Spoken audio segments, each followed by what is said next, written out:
karena jasa Bapa dan Ibu guru.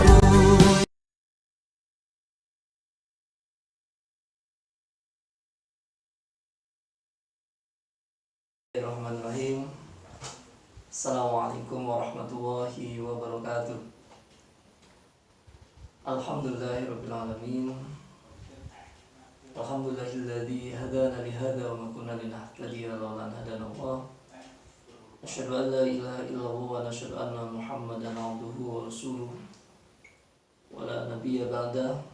Allahumma shalli ala Muhammad wa ala Muhammad wa ala alihi wa ashabihi ajmain. Amma ba'du. Allah Ta'ala fi kitabil karim, ya ayyuhalladzina amanu taqullaha haqqa tuqatih wa la tamutunna illa wa antum muslimun.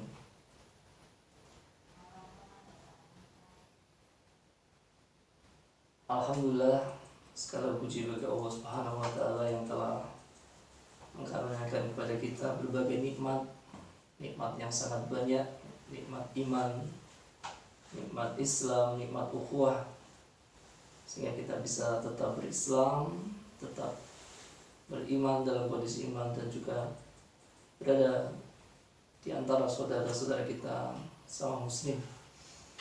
Pada kesempatan yang berbahagia ini adalah masa pertama dalam kegiatan ROC atau Ramadan Online Camp yang disusun oleh bidang kesiswaan SMP Ihtisamul Fuad dalam menyambut Ramadan. Di tengah-tengah wabah corona ini kita melaksanakan pesantren Ramadan ya, tetapi dalam konsep online ya, yaitu Ramadan Online Camp atau ROC. Dan pada pagi hari ini ya, kita akan memulai kajian online-nya atau KOA ya, dalam rangka untuk meningkatkan keilmuan kita di dalam bulan Ramadan sebagai salah satu kewajiban kita sebagai seorang muslim.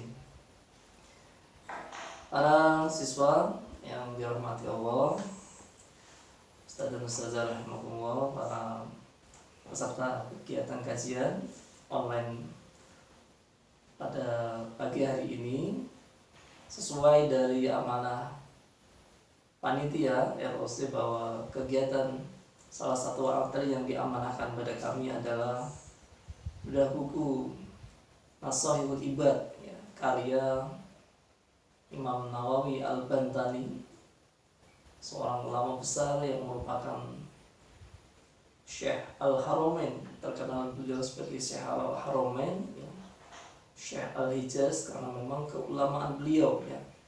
Dan dalam sejarah jejaring ulama Melayu, beliau salah satu yang paling populer dan paling terkenal. Dan ini cukup membanggakan kita karena ternyata di dunia Islam kita mempunyai para ulama yang diakui dunia, diakui keulamaannya oleh masyarakat Islam pada saat itu. Oleh sebab itu, kami pikir perlu sekali untuk bisa mengenal beliau, yaitu Syekh Nawawi Al-Bantani ya, sebelum memasuki atau mengenal pada buku karangan beliau Nashahul Ibad ya. Buku Nashahul Ibad ya, artinya adalah sebuah nasihat-nasihat untuk para hamba ya. Dalam buku ini ya, penulis yaitu Syekh Nawawi Al-Bantani mengatakan bahwa buku ini sebetulnya adalah syarah ya, atau penjelasan dari kitab yang dikarang oleh Al-Alamah Al-Hafidz Syekh Syihabuddin Ahmad bin Ali bin Muhammad bin Ahmad Asy-Syafi'i, yang kita lebih kenal secara umum di dunia Islam adalah sebagai Ibnu Hajar Al-Asqalani ya. Ibnu Hajar Al-Asqalani ya, yang berasal dari Mesir ya. Jadi memang luar biasa buku ini, tapi akan lebih baik kalau kita mengenal beliau terlebih dahulu ya. Para pemirsa sekalian yang dirahmati Allah, sebelum memasuki materi dari Nashahul Ibad ya, kita lebih baik ya mengenal beliau ya. Tak kenal maka ta'aruf ya, tak kenal maka kita harus mengenal beliau dulu. Beliau ya Imam Nawawi Al-Bantani mempunyai nama lengkap ya, yaitu Muhammad Nawawi bin Umar Al-Bantani Al-Jawi ya, sesuai namanya berarti beliau berasal dari Banten ya, dari Banten ya. Beliau lahir ya, di Tanara, desa Tanara, Tirtayasa, Serang, Kabupaten Serang, Banten pada tahun 1813 Masehi. Itu sudah cukup lama beliau ya, dan wafat di Mekah pada 1897 Masehi ya, dalam usia kurang lebih 85 tahun ya. Ayah beliau adalah seorang penghulu kecamatan ya, di Tanara ya, yaitu Umar bin Arabi, dengan ibu Khadijah, seorang wanita yang religius dalam sejarah. Menurut silsilah ya, beliau dikatakan menyambung hingga Maulana Syarif Hidayatullah yang merupakan salah satu ulama ya, bahkan menjadi salah satu wali songo ya. Dan sejarah beliau bisa kita baca nanti ya, Maulana Syarif Hidayatullah ya. Beliau mendapatkan pendidikan Islam cukup lama ya, dari masa kecil sampai masa akhir hidupnya beliau selalu berada dalam naungan keilmuan Islam ya. Tidak pernah lepas dari Islam sebagai sumber ilmunya. Pada usia 1-15 tahun ya, ini masa kecil beliau itu, beliau belajar dari para ulama. Yang pertama tentu dari ayahnya. Ini penting sekali bagi para keluarga bahwa pendidikan utama dan utama yang pertama itu tetap dari keluarga. Haji Umar ya, ayahnya mengenalkan agama Islam pada awal masa kecil hingga balik. Kemudian selanjutnya beliau diajar oleh Haji Sahal ya, seorang ulama Banten bersama saudara-saudaranya ya. Kemudian melanjutkan di Karawang ya, ada ulama besar juga, Raden Haji Yusuf di Karawang. Nah, pada usia yang sangat muda, ya 15 tahun, ya, Imam Nawawi Al-Bantani ini sudah berangkat haji, untuk berangkat haji dan juga mendalami ilmunya, ya, yaitu di kota Mekah. Ya. Jadi 15 tahun beliau sudah berangkat haji. Ya. Nah, zaman dulu berangkat hajinya mungkin lama ya, butuh waktu lama. Kemudian beliau melakukan rihlah ilmiah ya, kurang lebih 5 tahunan ya, di kota Mekah dan Madinah ya, untuk belajar ilmu Islam ya. Kemudian beliau juga banyak para guru-guru yang berasal dari wilayah-wilayah Islam pada saat itu. Yang pertama adalah guru dari ulama-ulama di kota Mekah, antara lain Syekh Abdurrahman An-Nawawi, Syekh Ahmad Dimyati ya, Syekh Ahmad Zaini Dahlan ya, dan lain-lain. Kemudian beliau belajar pula dari ulama Madinah, yaitu Syekh Muhammad Khatib Sambasi ya, Al-Hambali, yang berarti kalau kata Al-Hambali menunjukkan bahwa beliau bermazhab Hambali ya, di ulama Madinah. Kemudian beliau juga belajar dari ulama yang berasal dari Mesir ya, seperti Syekh Yusuf Sumulaweni, Syekh Nahrawi, dan Syekh Abdul Hamid Al-Dagestani ya. Pada tahun 1833, setelah belajar cukup lama di Mekah Madinah, beliau pernah kembali ke Indonesia ya, dan mengajar di Banten ya. Kurang lebih beliau mengajar selama 22 tahun, jadi usia 21 tahun sampai 43 tahun beliau mengajar di Banten ya. Tapi karena beratnya kolonialisme, hanya beliau merasa harus kembali lagi ke Mekah untuk belajar meningkatkan ilmunya ya.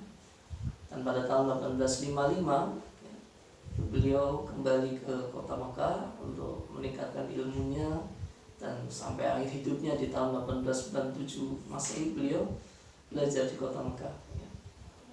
Dan sampai akhirnya pada tahun 1860 Masehi beliau menjadi, bisa dikatakan menjadi ulama ya, di kota Mekah ya, dan jadi sampai disebutan Syekh Al-Hijaz atau ulama Al-Haramain.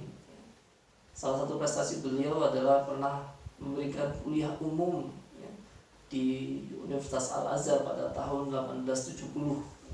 Jadi Al-Azhar sebagai salah satu pusat pendidikan tertua, pusat pendidikan Islam tertua di Indonesia, pernah beliau menjadi dosennya, yang pernah menjadi pengajarnya dengan memberikan kuliah umum. Itu adalah bukti bahwa keilmuan beliau itu sangat luar biasa. Kita perlu belajar dari beliau. Ya. Para pemirsa yang dirahmati Allah, peserta kajian online Ramadan pada hari ini, pada pagi hari ini, beliau ya mempunyai karya yang cukup banyak ya, dalam bidang ilmu Islam, bidang tafsir, fikih, tauhid, tasawuf, bahasa Arab, hadis, dan akhlak ya. Kurang lebih ada 100 lebih judul ya.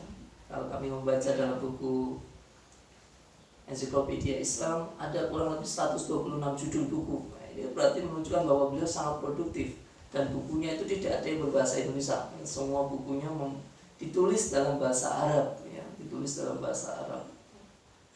Kalau yang Pak Hananto baca saat ini, ya Ustaz baca saat ini adalah Nasawil Ibad ya, yang merupakan terjemahan ya. Nah, ada beberapa karya yang cukup terkenal ya, mungkin bisa kita ketahui ya untuk mengenal lebih dekat ya dengan beliau ya. Rahimahullah ya, Imam Nawawi Al-Bantani, yaitu tafsir Marah Labid ya. Yang kedua adalah di bidang akhlak ya, yang akan kita bahas ya dalam pertemuan selanjutnya juga, yaitu adalah Nasawil Ibad ya, buku yang kita kaji pada hari ini ya, pada pertemuan kita selanjutnya, yaitu Nasawil Ibad. Kemudian dalam bidang akidah, beliau juga mempunyai buku kitab yang terkenal namanya Tijan Ad-Dawri, Qadru Al-Ghaid, Qawmi At-Tughyan, dan Fathul Majid. Dalam bidang hadis, beliau juga mempunyai sebuah kitab ya, yang terkenal, yaitu Tanqih Al-Qaul Al-Hadsis.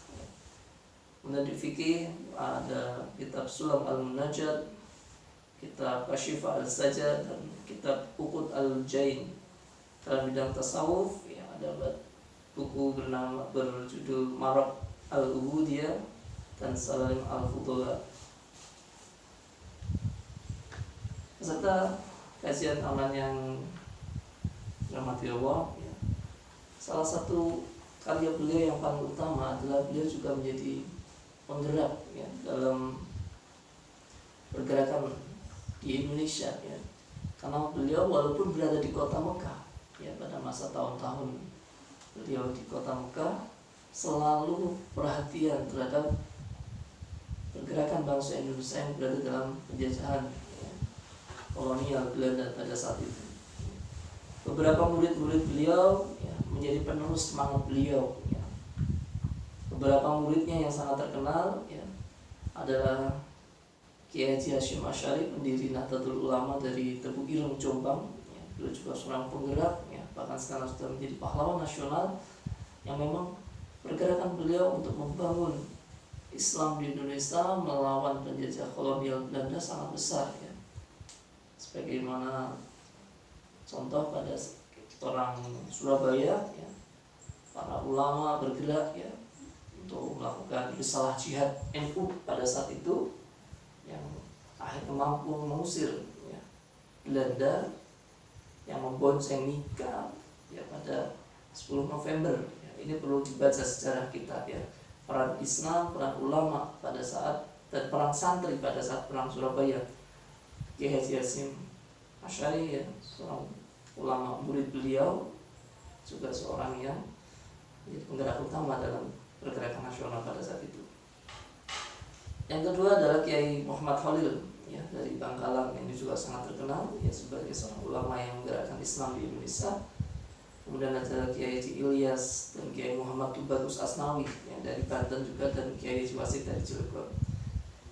Para pemirsa yang dirahmati Allah ya, inilah sekelumit kisah ya beliau ya dalam kerangka kita mengenal dulu penulis bukunya sebelum kita masukin bukunya ya. Mungkin itu saja yang bisa kami sampaikan para siswa sekalian. Ada beberapa hal yang bisa kita kaji dari beliau, kita ambil hikmah dari beliau, yaitu salah satunya adalah bagaimana kita bersikap terhadap ilmu, bagaimana kita bersikap terhadap guru ya, sehingga kita menjadikan ilmu itu sebagai ilmu yang berkah, yang bisa digunakan, yang bisa menjadi sumber pergerakan ya, jadi sumber amal ya. Insya Allah dalam pertemuan selanjutnya akan kita bacakan ya beberapa bab yang cukup banyak dalam buku Nashihul Ibad ya. Dalam buku ini ya ada beberapa hal ya yang berisi nasihat dan peringatan ya. Ada yang dari 2 pokok masalah, 3 pokok masalah, sampai ada yang 10 pokok masalah. Nah, nanti karena terbatasnya waktu kita bahas mungkin secara hal yang penting ya. Ada yang 2, ada yang 3, ada yang 5, nanti kita tentukan sesuai dengan babnya. Itu saja yang bisa kami sampaikan dalam pembukaan kursus on air pada pagi hari ini. Semoga Allah memberikan keberkahan kepada kita semua di Ramadan, dan tetaplah berdoa sesuai arahan dari JCT Pusat. Doa ya, berikan doa kalian dalam setiap pada sholat ya.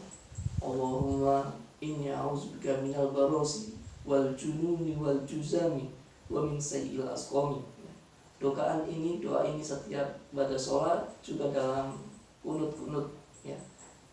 Nanti di 15 hari terakhir dalam sholat witir disunahkan untuk melaksanakan kunut, dan jangan lupa doa ini. Allahumma inni a'udzubika minal barosi wal jununi wal juzami wa min sayyi'il asqami, untuk mencegah atau menghindarkan wabah kita lebih berkembang ya. Semoga Allah memberikan keberkahan kita semua. Ustaz cukupkan. Wabillahi taufiq wal hidayah. Assalamualaikum warahmatullahi wabarakatuh.